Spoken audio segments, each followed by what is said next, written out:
Hello everyone, Brian here, bringing you a new game of Medal of Honor.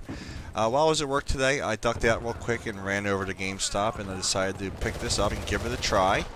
And I wanted to give you some of my first impressions of the game so far. I only played for about an hour, and since I got home from work.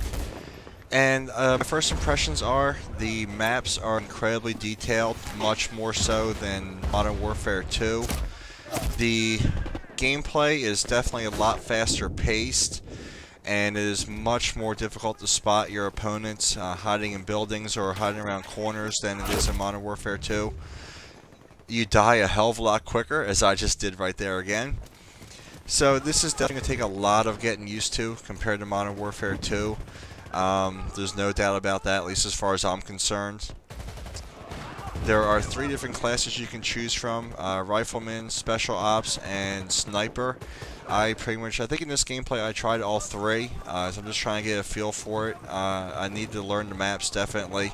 I know some people have probably been playing this all day and have leveled up a little bit and gotten familiar with it.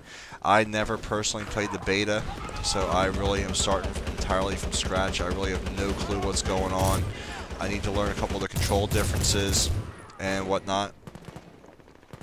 So there's definitely going to be a little bit of a learning curve for me, but I am going to work on this a little bit for you, because I know Black Ops doesn't come out for another month, and I know most of you are getting sick of seeing Modern Warfare 2 gameplay, and at times I'm really getting sick of playing it. So I am really going to make an effort to learn Medal of Honor here a little bit, and get a feel for the weapons and the maps, and I am definitely going to bring you some gameplays over the next couple weeks. And I still am going to do my Modern Warfare 2 booster hunting. I mentioned before in my more recent videos there that there pretty much aren't any boosters out during the week, so I will continue to hunt them on the weekends and bring you those gameplays as well. I already have a couple of other matches already recorded, rendered, commentated, ready to go, but I don't want to do one every single day because I know I want to spread them out at least one every few days for you, so everyone has a chance to watch them before I upload the next one. And as you can see in this gameplay here, I am definitely dying a lot faster than I ever would in Modern Warfare 2. Like I said, it seems like it only takes a couple bullets to kill, and it is so much more difficult to spot your enemies from across the map.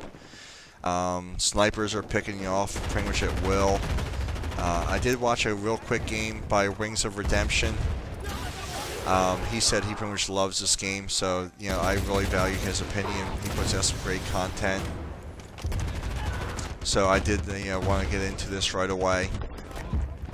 And finally, I'm getting a couple kills here. This is actually, I think I played about, I want to say 5 games before I turned it off real quick. My wife got home from work, so I just really wanted to give it a real quick spin and get some content up for you right away. As I know a lot of you are probably wondering what this game is all about, what it's going to look like, how it's going to play. So, like I said, I really wanted to get one up as soon as possible. And another kill for me. Woohoo! So the first couple games, I mean, I absolutely got raped. I had no clue what was going on. I couldn't see anybody. And here, like I said, this is one of the better of the first 5 games or so I played. So this is the one I chose, needless to say. And so I really don't have too much to talk about as far as the gameplay itself goes, other than to do some, like I said, quick first impressions and some quick comparisons. Like I said, the feel of it is entirely different. I mean, Modern Warfare 2, in my opinion, anyone can jump in there and start doing well right away. This, even on my large TV, I play on a 58-inch plasma, so you would think I could spot people across the map quicker and easier than some other people might be able to, but like I said, in the first few games I played this, that is definitely not the case. Like I said, the maps are so much more detailed, and there are so many more levels to them and hiding places. This is definitely a camper's game so far, in my opinion. Like I said, I could be wrong. And like I said, this game is, the raid is a lot like Search and Destroy. You go in there, you plant the bomb, and you have to defend it. So, I mean, it definitely reminisces much back to that. And Search and Destroy obviously is not one of my favorite game types, but I am going to take advantage right here of picking these guys off where they all come in to defuse the bomb. And I definitely have to figure out what my sensitivity is going to be, because I did notice during my first few games that every time I went to do anything, I was, aim the gun a little bit, I was automatically doing my phantom knives, and that was happening a lot more frequently here than it did in Modern Warfare 2. And even though I did plant one of the bombs, no one else, I guess, made an effort to. And I wasn't able to defend it by myself. So we did lose the game. But I am going to try to play this more often for you and get a little bit better feel for it. There is a quick loading screen before you get to your final score. I finished up a top score out of my team and I went 10-4. So I hope you guys enjoyed the video. I'll see you soon. I hope you have a good one.